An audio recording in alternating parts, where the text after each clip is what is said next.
So Right. what we do is we eliminate chronic pain without drugs. We focus on the big sort of problem: fibromyalgia, migraine, back pain, arthritis, chronic fatigue. If you look at the history, there's been billions spent, a lot of lives lost with very little success. And you probably all know about the opiate crisis, so I'm not going to focus much on the slide. But basically, the patient goes in to see a doctor, gets started, and goes down a path where finally they're viewed as being palliative, and there's opiate addiction issues. And so what we've done is we take a completely different approach. What we do is we combine a hardware device where basically we're stimulating on the hand in conjunction with the cardiac cycle. And what that does is that trains the autonomic nervous system. In these patients, there's a bunch of studies that show that the autonomic nervous system is depreciated, and we can interval train that. And the best way maybe to think of that, if you have kids, a kid can go from screaming to asleep in 5 minutes or less. As we go older, we can no longer do it. And if you're a pain patient, this particular system is depreciated and we can train it. The problem is that itself is a short-term effect. And so what we do is we combine that with sort of behavioral therapy. And in the therapy, we first of all give you some questionnaires to figure out what your psychosocial subgroup is. We find that pain patients differentiate themselves in 3 predominant psychosocial subgroups. One is adaptive coper, which is sort of where we want the patients to get. And it means that they sort of, attack their problem. The other 2 groups are interpersonally distressed, where you succumb to guilt, you figure out why me, you can't handle your duties, you can't handle your families, et cetera, and you keep ruminating about it. And Mark, the screen you're showing is not consistent with what you're discussing. Are we supposed to be seeing pain-free in 5 weeks? Yes, you are. Okay, I was trying to track with these behavioral groups. Okay, I can. It's okay. I'm just trying to track. Please continue. Yeah, I mean, this is a generic presentation, and you guys are much more intelligent than generic people, so I'm trying to put some more meat on the bones. And so anyway, the third group is the dysfunctional group, right? And what we need to do in the therapy is push the 2 dysfunctional groups into the first group. And just to give a little more background, we're presenting a poster right now where we basically done analysis of our patient group based on these 3 subgroups. And instead of looking at the patients, which everybody does, we looked at the spouses. And so we reviewed 5-year mental health and physical health differences between the spouses of these 3 subgroups. And we find significantly more disease, serious disease, both physical and mental, with the spouses, depending on the social adaptive subgroup of the patients, which is another way to sort of look at it. The bottom line, if you have a disease method of dealing with chronic pain, it's going to affect your spouse, which is something that's not really reported in the literature. So we did a clinical trial using this approach, and we basically were able to make 82% of the patients pain-free at the 12-month follow-up. This is peer-reviewed and sort of followed and published to get an idea of what it really looks like.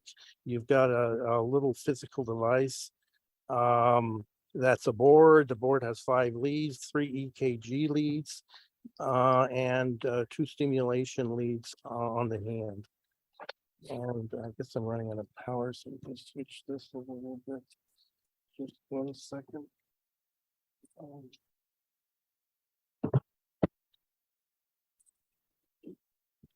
As you do that, I'm curious. All good.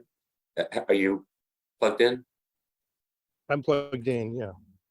I wanted to know what your state of clearances and trials and the like. I'm sure you'll get to it, but I'm just wondering, because Yeah, you're okay, making so some claims in this presentation, and I wonder if you're really allowed to be. okay, where we are from, so obviously this is a class 2 medical device. And as a class 2 medical device, we have to get approvals in Europe with MDR, in the US with FDA. And so we need to do, and I haven't done it yet, but we need to do a 510K application in order to get the medical device approvals. Okay, so if I'm not mistaken, you said you don't have approvals presently. We do not have an approval, but we're not selling anything either. Okay, So, well, I don't have a, I don't know if anyone on the call What I can would comment. suggest is, Mark, what I would suggest is putting on your PowerPoint pre-patent or patent pending, and also a disclaimer that said not for external release. Because particularly when you say pain-free Yeah, and you're going to do a medical device, you're going to be shut down pretty quickly. I mean, just immediately, because you don't, I mean, just with, how many studies do you have? we have basically, well, one published study, no, two, I guess 2 published studies, and some posters, but Well, the and maybe patents issue. helping to eliminate your pain. It might be working to eliminate maybe a softer version. your claim, it's an outrageous, hey, Mark's solved pain is Even if you do, implausible. like, even if We're you do. rooting for you. Yeah, even if you do get 100% of a 2 million population pain-free, it's still unlikely that you'll be able to make that claim. So I agreed. I mean, I guess this is a presentation. I'm not trying to sell you guys anything. No, we understand, and this is a give and take. We're not looking to be sold. We're looking to help you. And one thing that it may just be a presentation, but just a presentation can get you kicked out of office, or a presentation could send you to jail. Presentations are important, so let's tighten it and make sure that you don't have this circulate and someone at FDA sees this and they're like, I am already very negatively predisposed to anything this company has to say because they're obviously not following protocols. So when I Yeah, presented, Mark, when I presented, I looked at it like I had an opportunity to hear advice from the best people in the world. And it's an opportunity for free. So this is the perfect time to ask a lot of questions from really well-qualified audience members, particularly regulatory, which I am not. Okay, I take your point, and I apologize, and I All will good. change it. We're here for you. It's funny because I'm in this convention right here in Toronto, and there is a device which is a Harvard spin-off. What they basically do is they take on the muscle, they take an EMG, and it's a biofeedback device, and so you control your muscle tension because you can look at it on a graph, and those guys are claiming, trying to sell, and they're claiming pain freedom, which sort of surprised me. But Yeah, anyway, but if your friends said it's Yeah, really that's cool great. to jump off the Brooklyn Bridge, would you jump off with them? So I guess my questions are, so I've got the medical device. To me, the medical device seems a pretty straightforward path. It's a 510K, it's a TENS device where all we're really doing is controlling the timing of the stimuli. It's non-invasive. But that only has about a 30% impact, right? And when we combine it with the behavioral therapy, the impact goes way up.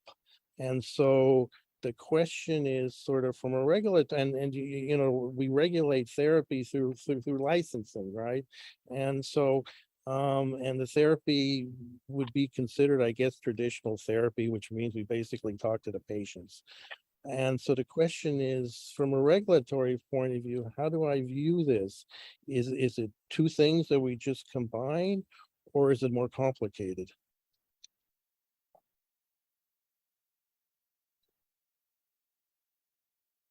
that makes sense. I think that's a question for the room. Mark, it looks as though you have a comment, but you're on mute. Mark Willett? Well, I was just going to say that like many devices or many processes now that are, for example, in the telehealth space, there is that kind of gray area where are you making some kind of recommendation about health, and MDR is real specific about that. You have to be a medical device even at one level or another. So I think the answer is yes, you need to have that included. So I don't know anything about regulatory really, but this reminds me of the combination of the new psychedelic treatments that I know are now under FDA approval, especially like LSD and combined with behavioral therapy. So maybe looking at how they approach this and how they incorporated the behavioral therapy in the application might be a good, just get some inclination of how they have approached it with the FDA. But would that throw it into a de novo and remove me from the availability of using a 510K? I'm not saying to do it just to see how they have incorporated, not to say that yours is like theirs or not. It's just like just looking at how a different, I guess it's not even a device, that it's more of a therapeutical approach, but how they have dealt with the combination of one medical therapy combined with behavioral therapy. I mean, another way that you could go about this is partnering with a company that already has a TENS unit 510K approved, and you put your patent, your philosophy, your company's design, and do something partnership with psychiatrists, because this is really, based off of my understanding, it's a TENS unit, which is already 510K approved, combined with behavioral therapy through a licensed therapist. So it's really the therapists are your target. Correct. The therapists are definitely the target to use the device. I can't use a TENS device that's on the market because I need to take the EKG signal in very rapidly, figure out the peaks, because we're triggering at certain points in the cardiac cycle. And we also use a slightly different frequency. We're at 1,000 hertz. Most TENS devices are a much lower frequency. And so I can't use an existing TENS device that's on the market. There is a patent on this, the patent's issued. Perfect. You know, Excellent. you can always partner with a TENS unit. TENS units are a dime a dozen these days, and they're all looking for innovative products. And so calling up a few manufacturers on the mid-level that are really trying to compete, this might be an option to get one leg up in the market, and they're developing new innovative ideas. And then you're not footing the bill, you're splitting the risk.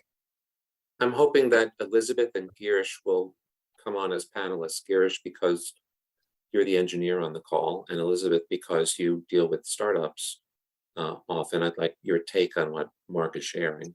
And Mark, I imagine, where are you in the fundraising for the project? On the fundraising, I've got some quotes on the whole FDA 510K process of about $500,000, and so we're looking to raise $500,000. This was all developed inside a university labs, and so we're stepping out from the university.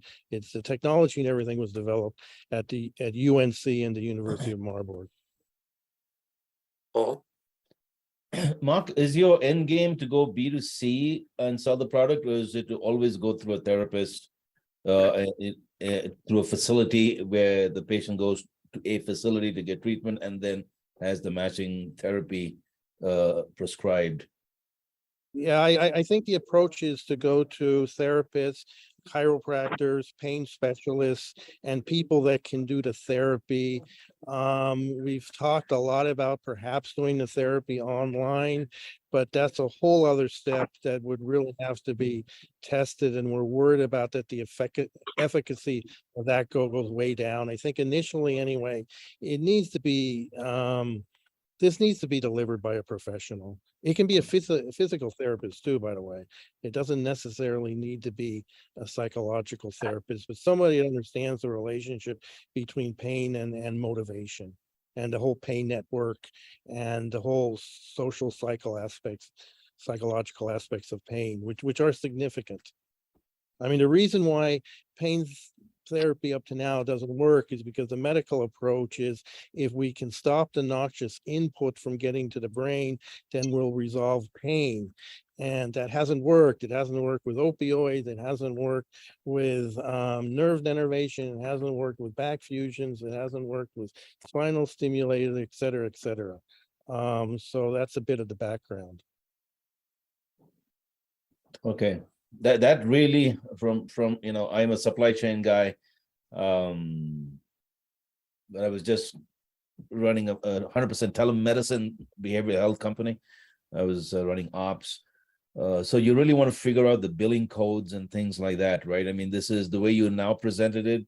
It's not just a medical device. It's really a therapy that happens to have a medical device and a therapy, a protocol on how to address the behavioral health of the patient. I think that's your secret sauce, is that combination, and rightly so. I'm not saying, I think that's a brilliant approach, but from a regulatory standpoint and how you present it to the market, how you present it to the investors, is going to be a very different solution, and your whole, research process and development is going to be very different. But thank Elizabeth, I'd like to hear from you. So I would agree with the comments that have been made so far. Alyssa, when you mentioned about combining with it another TENS company, I think that is a great strategy if that's your predicate device. Marc, then you responded and said, no, I'm changing these, the parameters more. And so I think what you'd want to do is actually take the parameters of the predicate that you're thinking about and correspond very specifically about how yours is different. I'd also wonder if you wanted to take a predicate device that's a biomedical feedback device and look at whether or not that's a better predicate device than a TENS machine if you're using it to change behavior. And so I just offer that suggestion. Okay, I mean, I think that's interesting. On the, we have looked very carefully at the predicate device from an electrical point of view, and bottom line is we're using far less electricity for a much shorter time. And there's standards that the FDA has that you have to fill out in sort of detail, which sort of identifies how much stimulation, how much electricity is going into the body. The problem with the biofeedback stuff is they're not really stimulating. And so they're not really putting energy back into the body. So it's a bit different. Thank you. Iris, did you have an electrical response to all this? Yeah, hi, good morning, everybody. Marc, very interesting. It's I've worked with some companies in the past that are doing TENS as well as other neuropathy type therapies where, especially for folks with like paralysis and severe pain from ex-military folks, et cetera. And there's all these like different therapies. So it's very interesting to me. My only comment here my first comment that I thought about was, I'm not a regulatory person, but when I look at the slides you presented so far, is ensuring, design controls is a very significant aspect of this, right? Especially if you're looking at a class 2 device, ensuring that, the safety of this device is well understood and documented, and you can show an entire EHF, a design history file with all the necessary documentation is going to be key for you to be able to get to a successful 510(k) submission. And so, I don't know what your development approach has been to date, but that is certainly something you'd want to consider and ensure that you've got a process that follows the necessary quality systems as well. I literally was going to ask those same questions. Has he started implementing a quality management system? Because normally I start with my teams early on in the design control process where I'm releasing things so it's not a mad rush to release the whole process right before 510K. So do you have a quality management system, Mark, that you're running? Not that you've just purchased and set on a shelf, but Yeah, I think it's probably more the latter. We do have a QMS system and has been audited, but to be fair, it's probably sitting on a shelf. And, you know, that's the piece that I really need the money for to put in place, the whole design controls, the whole risk assessment, and all those sort of things. Yeah. I mean, in my experience, at least from a pure product development and safety standpoint, and that's certainly going to be, you know, something that you'd want to get evaluated. And, you know, happy to. There's a lot of expertise on this call, so happy to help you there if that's something you'd like to talk further about. And if I can jump I back, clearly need help. if I can jump back in, when we were, I think when Joe asked me how much money you're raising, I think the answer is not $500,000, because just given where you are and all the things that you're beginning to, you know, that we're identifying need to be done, I think the ask should be much higher than that. And, you know, I don't know if Dwayne Mancini's on the call, but there are people here that are much more qualified to help you sort of build out, at least strategize around what that cap table should look like, how much you should raise when, because what you'll need to get the product to market is way bigger than that. Yeah, 500,000 for get us through regulatory is a very short-term goal. Yeah. Because it'll hurt and you in the as long a- run if you do get the 500 and it's not enough and you got to go back to the market again. It's very costly to get bits and pieces. Holding a bigger narrative and clarity about how big the market is and what it's going to take to get there, I think it'll be strategically more valuable. Sorry. No, that was good. So, So, Mark, so without what the money do benefit you of, look at? Sorry? Would you double it? Is $1 million the right number? Or are we talking more? My gut is it's million is too little as well. But you really want to bring some science and some thinking to the strategic thinking to the process. Like if this is just a medical device that's B2C, like what does your market look like, right? What is your addressable market? You know, what is your TAM SOM, things like that, and say, okay, this is how really big the market is, phase 1, phase 2, phase 3, not as in research, but, you know, development cycles, and then work backwards and say, hey, you know, for the first 18 months or the first 2 years, we want to go after one type of therapist, because the behavioral therapy protocols, maybe like you had 3 groups, maybe you're only picking one group, and for that one group, it's hypothetically just the pain management therapist or, you know, psychiatrist or what have you. That'll identify. Now you're getting into a real market assessment. You're really now going to be able to count the number of devices, the number of patients, amount of therapy. Are you going to get comped on the therapy? Or are you only going to get comped on the product? Where's the money? There's no reference to that. Once you have that and the investor knows how much money the product's going to make, now you can ask for the right amount of money. And you might actually change how you go to market, because hypothetically, if you pick only one of those 3 categories of patients, and if you're going to get paid only on the device and not on the therapy piece of it, how big is that market? So you've got to get very realistic. Or you could go down into pain types, just back pain, or just this, or just that's. I think there's some thinking that needs to go into that. From an investor standpoint, the only thing we care about is the ROI. How many units are you ultimately going to sell, and how are you going to get paid, right? Is it only through the units, or is there some residual on the therapy itself, which I doubt? But those are the questions you're going to ask. Mark, I shared a link called Raising Capital. This is a common discussion we had in the medical devices group. And along the way, I picked up a template that I think you may find very useful. Treya, nice to see your hand raised. Nice to see you. Hey, everybody. Yes, I can only call you absolutely on point. And Mark, I have a medical device type 2 electric muscle stimulation, and I've been through that process. I think it looks like to me that we should talk. I think I have a lot of work done already that you are just have in front of you, and I will be more than happy to help. Please connect. I'm delighted by that. Thank you. Thank you, Treya. That sounds fantastic. Thank you. Welcome. You're absolutely welcome. Gary, should you raise and then lower your hand? Was that unintentional? It was unintentional. Yeah, thanks. Just, kind of piggybacking on what Paul said, focus, that's certainly from a strategic business standpoint, but I think that lends itself also to the product development and the regulatory pathway.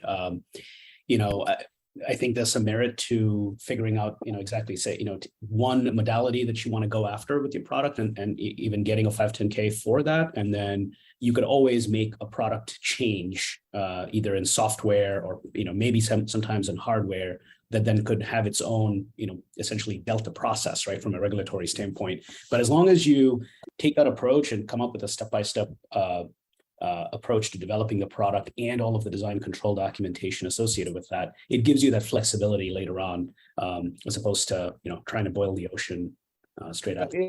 Yeah, I think we are a little more focused. I mean, the indication that we're going after are female fibromyalgia patients. As far as the therapy is in Europe anyway, Germany and Switzerland, it's paid for by the insurance. The medical device isn't. The idea on the medical device is to do a per patient leasing model. We've done a survey. The per patient price is about 600 euros. Of that, 200 would go to the therapist sort of as additional revenue, and 400 would come back to the company.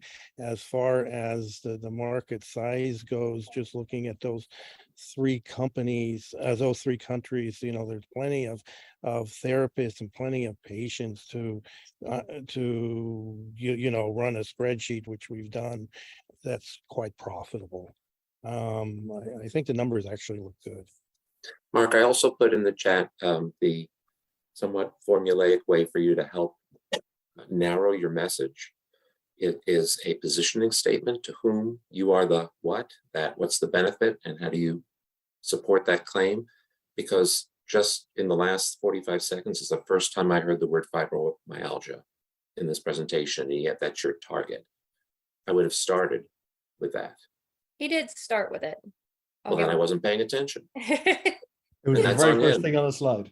That's on him then. I mean, He didn't say it loud enough for me to pay attention. Okay, I'll start. The host is never wrong, Alyssa. How dare you? I mean, we've treated over 200 patients, right? We've got a 5-year waiting list at the University of Marburg Pain Clinic. We've, have 3 sort of news articles done on sort of what we're doing. I mean, the phones are running off the hook. I mean, that whole side of it, obviously everything needs to be done, but there's a tremendous amount of interest just because of the results. It's Normally I would- the service element of what you're doing is profound. There's so much pain in the world, pun intended. But, Normally I would call on Alyssa next, but she was kind of rude. So Richard, did you have a comment?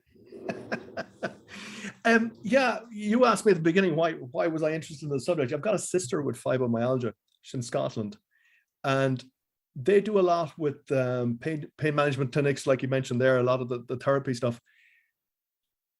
Does your therapy differ? I presume that you're developing a specific therapy. Yeah. The TENS machine, the peaks, the troughs, all that, obviously unique, but we differ in 2 ways. They're somewhat subtle. The first thing we do is we do this sort of subgroup analysis, so we know really where the patients are coming from. That's not typically done by your therapist. And secondly, because we're combining the medical device, which is improving the autonomic system, we show the patients how their autonomic system is getting better through real biosignals. And so that's a motivational effect. A lot of this, if with dealing with pain patients, is the psychosocial device. And if the patients think they're getting better, and if the therapists think they're getting better, then they really will get better. I mean, this sounds a little bit voodoo, but it actually works, and it's real. Okay. Are these behavioral groups that you're talking about, the adaptive coper and so forth, are these well-known terms in the sort of mental health world? Yes and no. I mean, there have been a number of scientific articles, and it started with the University of Washington with a Dennis Turk. He was sort of leading on it. Is it in the world of clinicians? Is it in the medical world? No, absolutely not. Are there standardized tests where you can determine this thing? Yes, and they've been validated. They're in a bunch of different languages, but is it being used currently to guide therapy? No, it's not being used. It may be intuitively being used by a good therapist, but is it formally being used? No, not yet. Remember, the approach of pain is mainly a medical approach, and especially fibromyalgia is defined as it's a bucket definition. If we can't find out what's wrong with you medically, we call it fibromyalgia, right? It's not a clear category. There are no fibromyalgia biomarkers, although the industry has sort of looked at them for years. The whole pharma has sort of left the field from a funding point of view because their success in pain medication has been so dismal, and you've got the sort of opiate crisis in the backdrop. And so the pure medical approaches don't work. And Mark, so, is this full-time work for you? yes. And how big is the team? The team at the university, we have about 5 people. We have These are dedicated personnel? yeah, I mean, the department's run by a clinical psychologist that have been doing nothing but pain research for the last 35 years. You know, she's an international speaker. She has a therapist working for her. My team. What is the I'm a name of the lead therapist, the lead psychologist, please? Professor Dr. Kati Thieme. Thieme?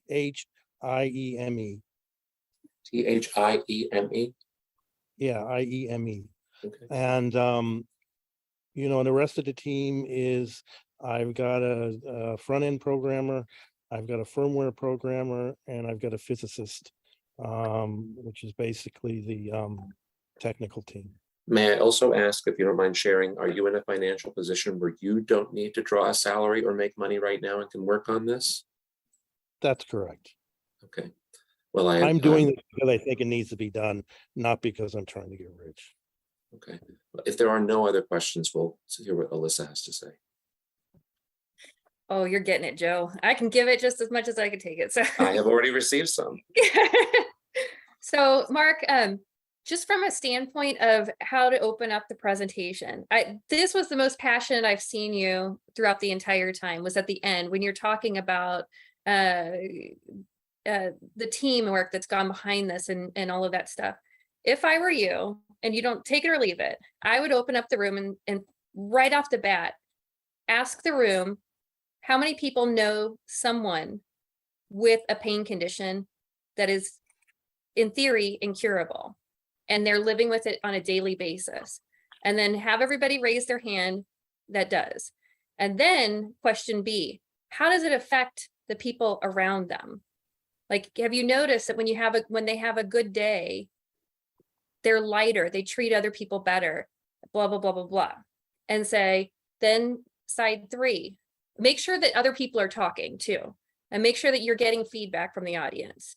And then number 3, what if I were to say that based off of studies from Dr. So-and-so, we're receiving clinical input that by using a modified TENS unit and attaching it with behavioral therapy, we are rewiring the mindset and the pain tolerances of the individuals.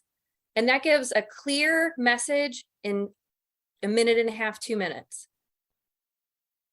I don't know, take it or leave it. So just an idea. Oh, I think it's tremendous.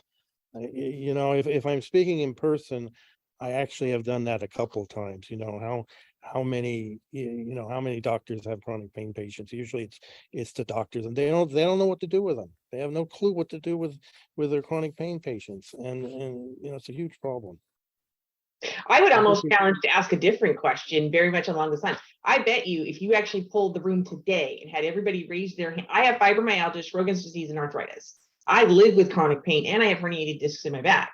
So my God, get me a device ASAP is what I'm thinking when I'm hearing about the device. I would ask, who in the room has pain, chronic pain? And then the second question, and who do you know who has chronic pain? And what is that story? Because I think that compounds it a little more passion. Yep. I would never ask about the doctors and the patients because a lot of those doctors have pain. Oh, So make it personal, make it about them or someone they love, because if not, they have a parent or an aunt or an uncle or even a child that has chronic pain. Mark, how many prototypes do you have, units that are in use or in test? We have 5 units that we've made. I have to do another board spin, which I'm, I run into this sort of component shortage issue that everybody's in for my next board spin. So I'm trying to get that out. I'm not familiar with that term, board spin.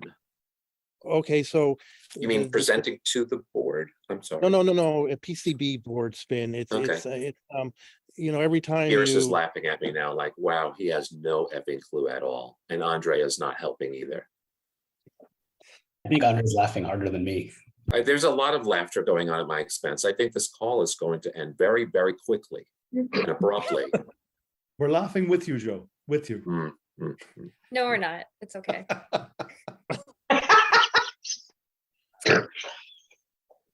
Well, at least Nelly snorted, so the attention's off me. all right, stop. I'm on silent now. I don't even know what we were talking about. I was just being ridiculed. Oh, right. You were talking about board something. No, a board. You can't spin, get all it means components. is making a new PCB board. Okay. That's all it is. It's really It's a development cycle of developing a board, Joe. Okay, well, Girish wants my help next week, so maybe we can start with what board spin means. Be a condition of me actually helping. Treya? Yes, Mark, I have the same pain and I have some connections. So I'm thinking we really have to talk now. It's obvious that we have a lot of similarities there. So yes, let's talk and maybe we can help each other. Oh, I love to. What's the best way to get a hold of you? I'm gonna. You're all on premium. You can message one another. Yes, In Slack, on the Slack channel. We Slack, Okay. on Slack, your my information, definitely. Yes. So Trade, are your boards still spinning or no? My boards are constantly spinning. Oh, No, Lord. thank you guys very much for the feedback, and I think you guys are right, and it's My overarching do need takeaway to is kind I of- feel that this is still in such a state of ambiguity that I wouldn't feel comfortable investing. It just feels like Mark is, he's got skin in the game because he thinks this is a good idea, but he's not going to live or die on whether this gets done. And there's a university, I'm thinking academia, it's going to be slow and bureaucratic, and they don't have a handle on how much money they're going to need to bring this to market.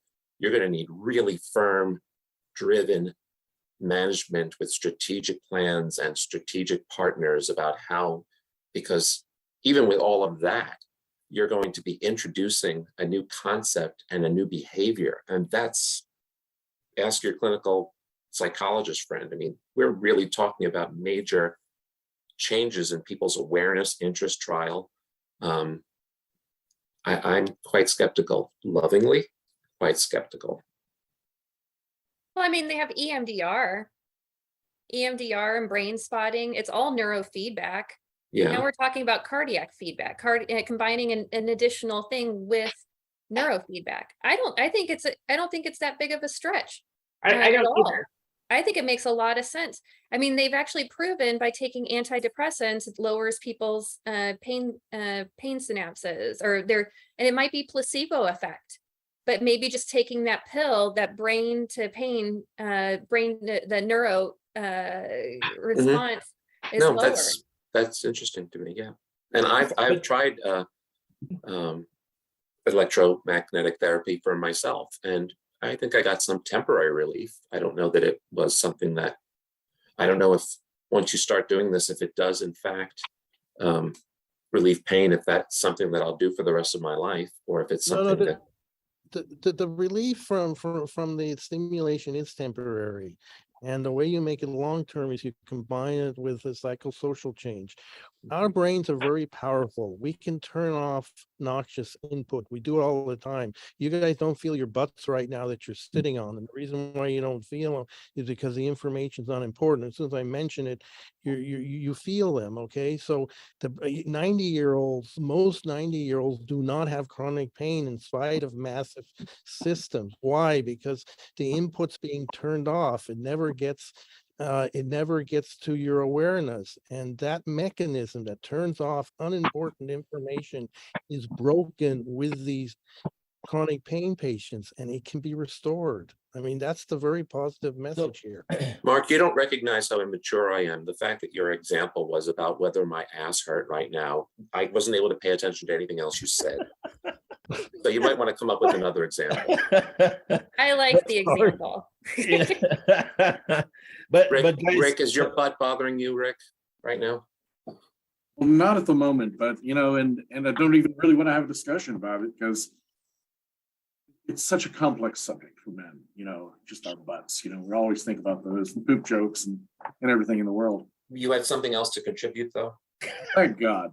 But the perception equals reality is not only a big part. I've seen so much success in dealing with deep-seated fears, but I think people are thinking, well, it's all only psychological, but dealing with pain, because I suffer from a life that probably should have been a little more risk averse, but and I don't have serious pain day to day. I've gotten used to like everything, but I have a friend who is literally immobilized by his pain, literally in bed most of the day.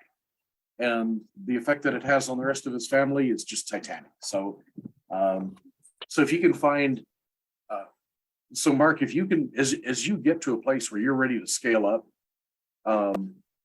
this group is a great place to find the resources that you need. I remember I had a huge project and one called to Joe, and I had several ideas on people that I needed. And Joe, for instance, that metallurgist, she's still my metallurgist today of choice. She helped me deal with supply line issues before they even existed. Jean Bagoni? Yep. She's awesome. How is she? I haven't talked to her in too long. I think it's been a year and a half. And at the time, I just called to say hello and thanks for all the great work when we're doing that. And I can't wait until I need more metallurgy help. So, so she not only helped me figure out what metals would do the job, but which ones were actually being produced. So I didn't pick some dumb alloy that nobody can make and I'll have to wait 10 months to receive. Be sure to extend my warmth to her. Paul, you have a comment? I will. Yeah, Joe, to go back to second your perspective of how you said, you know, it's not congealed yet. I really want to emphasize that because I'm going to say something that's going to perturb the group, especially you, Mark. You know, the facts almost don't matter. Yes, you're doing good work. Yes, you're helping with pain. But I feel from Joe's group, the next person you got to talk to is Nick Anderson. It's really about how you're going to get compensated. Because you're changing the way people are going to address pain, and you've got the therapeutics, the behavioral science piece. You know, if I was an NLP, neuro-linguistic programming person, I'd be like, yeah, you're anchoring the pain into different triggers, but you haven't nailed it and you haven't built, and who's going to pay for it? How are you going to get reimbursed? I think that's one of your immediate next steps, because you are doing the good medical work, but trust me, to launch a business, like Joe, one of these years is going to write this book, so you want to launch a medical device, is how is the money going to trickle back? Who's going to pay you and how's it going to happen is going to be a very important business decision that will specify a lot of your other behavior. NX London is over. We can start now. You can write the chapter on supply chain right away. You know, Joe, I will, and I'm happy to contribute. Seriously. I know you're an author. Are you going to plug your book again? This isn't about your book. Not after you beat me up last time. I'm sensitive, man. I'm a sensitive alpha male. But anyway, you do have it on your desk there that you can hold up on the camera? I don't know. I'll have to blur my background. I don't know if you can see it. The market has changed. Mm-hmm. Yeah, have you? So no, but the question really is really how, you know. You just shut your camera off entirely, but I got you. Oh, I did. Sorry. Yeah. Okay. That's like an anti-promotion. Yeah, I mean, it's not about the book, but Joe, to your point, right, is all of us contributed, right? But literally, if you took the chapters, and that's how I wrote my book. I wrote all my 25 chapter titles in 10 minutes. One of my mentors helped me with that. Imagine us, all of us here, anchoring in on the chapters of this book that we'll write. But when we listen to, because you've had this before, right? So many new products coming, they've presented to us. We'll actually be able to go through that checklist of all the things that a new product device manufacturer or developer needs to address. They're very, very important. And like each one of us has got so much to contribute and got a different perspective. We can actually do that on these calls, and you can start building out, we can contribute to each chapter wherever we can add value.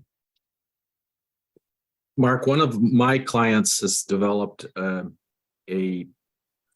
application for insomnia using telemedicine and in Europe.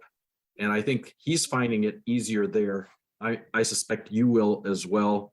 The US poses all these questions that we're expressing right now, how to get paid.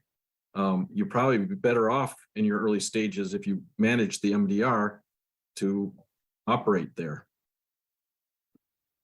Richard, Yeah, how do you feel about that? Here in Europe, everybody's saying that MDR is too complicated. They all have to go I to was the gonna States. say, It is, but I still think the business environment here is more about how you're going to get paid. Yeah, Yes. it really is. There's also how you're going to get taken over. Uh-huh. Yep. And That's what's right your too. exit strategy? Yep. What's your That's the strategy? one I'm working on. Andrea? Yeah, I mean, I think Alyssa just wrote something along the lines of what I wanted to say, that the virtual market, and I think whether it's telemedicine to make it cheaper, but also looking into apps where it's a more automated process. One of the ones that comes to mind is Curable. It is just the behavioral therapy, but it is for chronic pain and kind of along the lines of what you were talking about, without any medical device combination. But it is something to keep in mind of using as a phase 2 of the therapy, where you start with the therapist, or sort of having that in between sessions, or something to make it cheaper for the client, right, the end user, to use a more automated, and for you to have it in your process.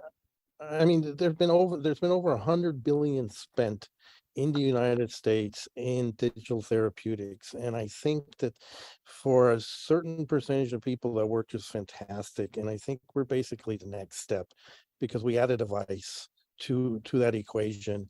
And so we'll pick up a bunch of more people that the pure digital therapeutic won't. So I think the chronic pain apps, they work for some people, but it's a small number. Well, and I don't think just one- you're not oh, sorry. changing anything. I'm sorry, go ahead, Richard. No, you go ahead. I mean, we're really not changing anything. Pain management doctors most likely are prescribing TENS units anyhow. And a lot of times they're prescribing behavioral therapy with a therapist. So you're not changing anything. You're adding a tool to the arsenal. And so you have this TENS unit that you can be your TENS unit, and then you can switch a button, and then you can turn it into something that gives cardiac feedback as well. So there's your payer. It's a TENS unit. That's it. Get it across as a TENS unit that also provides cardiac feedback. And then and then you train the therapist how to understand the numbers that are coming through.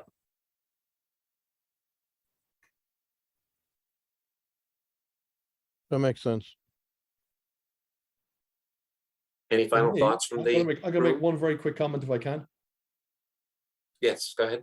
For me, it doesn't matter if it's miniaturized, if you have a miniaturized and a TENS on another machine. If it works, it's going to sell, because there is a lot of people in a lot of trouble. That's it. Okay. That makes me nervous because of all the protocols and regulatory and right. I mean, Yeah, there's definitely regulatory. With whom have you had some initial conversations, Mark? I think I referred you to a couple folks. Did you reach out to them for consultation on regulatory? I didn't reach out to those people yet. I did reach out to somebody else, and I'm getting a report now, which is supposedly going to tell me exactly what I need to do step by step. Okay. So Well, fingers crossed. we I just wrote you a note. We need to get you on Slack so you can continue this conversation with folks directly. And next week, our FDA expert witness, former FDA employee Larry Stevens, is going to remind us that once you have safety and efficacy proof, that does not mean you have a clear, smooth path to a clearance from FDA. So thanks all for joining us this week. Mark, thank you for sharing. I hope you found it valuable. It seems you did. And we'll see you all next week. Thanks, Okay, everybody. thank you very much. Thanks, everybody. Bye.